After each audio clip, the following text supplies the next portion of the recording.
మీ వయసులో నేను అన్ని ఉత్సాహం చూపించా, ఒక కరాటే నేర్చుకున్నా, ఒక హాఫ్ టన్ చెస్ట్ గుండెల మీద కొట్టుకుని బద్దలు కొట్టించుకున్నా, నేర్చుకున్నా, సాధన చేశా.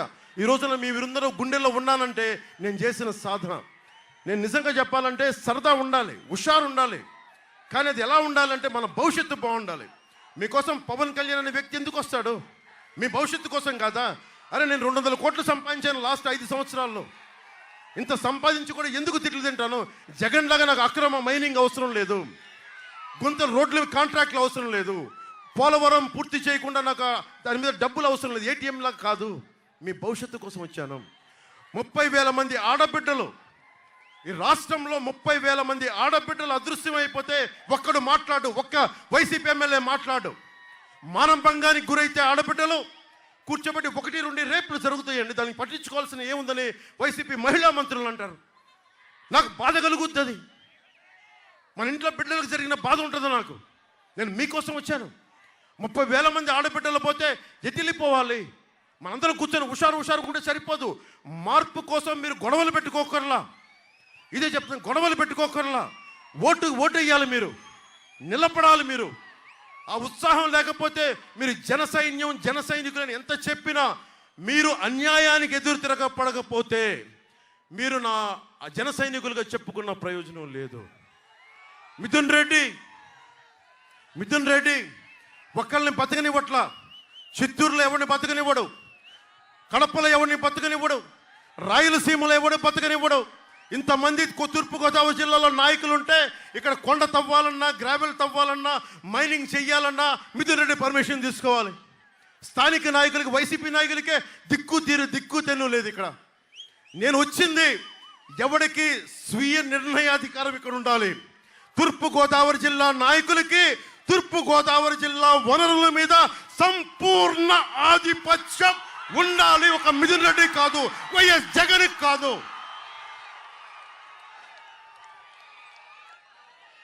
లిక్కర్ స్కామ్ మీద 41,000 కోట్లు సంపాదించిన వ్యక్తి, దాదాపు 74% ఈ సంపద 2 కంపెనీలు సంపాదించి పెట్టుకున్నాయి. స్పై అగ్రో మిథున్ రెడ్డి కంపెనీ, ఇంకొకటి అడాన్ డిస్టిలరీస్ అనే కంపెనీ మీ ఆరోగ్యాలు పాడు చేస్తూ ఉంది. అలాగే జేపీ వెంచర్స్ అని చెప్పి మొత్తం ఇసుకను దోచేస్తూ ఉన్నారు.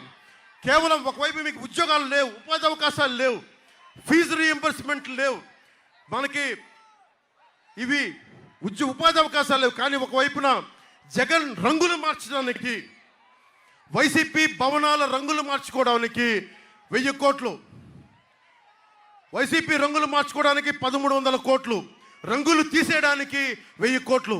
ఇలా అడ్డగోలుగా డబ్బుని దుర్వినియోగం చేస్తే మరి ఎక్కడ ఉంటుంది సంపద? మీకు ఉపాధి అవకాశాలు ఎక్కడి నుంచి వస్తాయి? రైతుకి గిట్టుబాటు ధర ఎక్కడి నుంచి వస్తారు? దీనికోసం మాట్లాడే వాళ్ళు ఎవరు? మనం మాట్లాడదాం. నాకు సరదా కాదు, నాకు నిజంగా చెప్తా, నాకు సరదా కాదు. నేను మీకోసం నలిగిపోతా ఉన్నా. దశాబ్దం 2014 నుంచి 2024 వరకు 2 చోట్ల ఓడిపోయి ఉండి మీకోసం ఉన్నాను అంటే నాకు ఈ నేల మీద పిచ్చి, ఈ భారతదేశం మీద ప్రేమ, ఈ తెలుగు రాష్ట్రాల మీద నాకు ఏదో బాగుండాలనే కోరిక, మన ఆంధ్ర నేల కళకళలాడుతూ పచ్చగా ఉండాలని కోరిక, మన ఉభయ గోదావరి జిల్లాలు అన్నపూర్ణ ఇది. ఈ అన్నపూర్ణ చూసి అందరూ ఏడుస్తూ ఉన్నారు. ఆ అన్నపూర్ణ 10 మందికి అన్నం పెట్టి అన్నపూర్ణ, ఈ అన్నపూర్ణ బాగుండాలి. రైతు ఏడవకూడదు. కౌలు రైతులకి స్వయాన డబ్బులు ఇచ్చిన వాడిని. నేను కోరుకుందా ఏంటి? మీ భవిష్యత్తు బాగుండాలని. ఒక నదికి ఏముంటుంది అవసరం? ఒక నదికి ఏముంటుంది? మీ దాహం తీర్చాలనే కదా. ఒక చెట్టుకి ఏముంటుంది? అది మీకు నీడ కల్పించాలి, పండివ్వాలనే కదా. పవన్ కళ్యాణ్కి ఏముంటుంది? మీరు భవిష్యత్తు బాగుండాలనే కదా. ఏముంటుంది నాకు?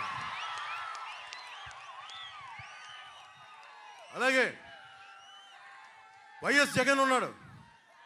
బీసీ కులాలని అన్ని సెట్టిబలిజ సామాజిక వర్గం కానీ, యాదవ, గౌడ, రజక అన్ని సామాజిక వర్గాలు కూడా మీరు కూడా ఆలోచించండి. నేను కులాలు దాటి ఆలోచించేవాడిని. నేను ఒక్క కులం కోసం రాజకీయ పార్టీ పెట్టిన వాడిని కాదు. నేను కుల నాయకుడిని కాదు. నా దేశం కోసం, నా నేల కోసం, నా రాష్ట్రం కోసం నిలబడే జనసేనని నడుపుతున్న వ్యక్తిని నేను. ఒక కులం కోసం రాలా. అలాంటి నేను చెప్తున్నా, ముఖ్యంగా బీసీ కులాలు చెప్తున్నాను. 34% స్థానిక పదవులు మీకు పర్సంటేజ్ ఉంటే ఎన్నికల్లో మీకు 24% చేశాడు.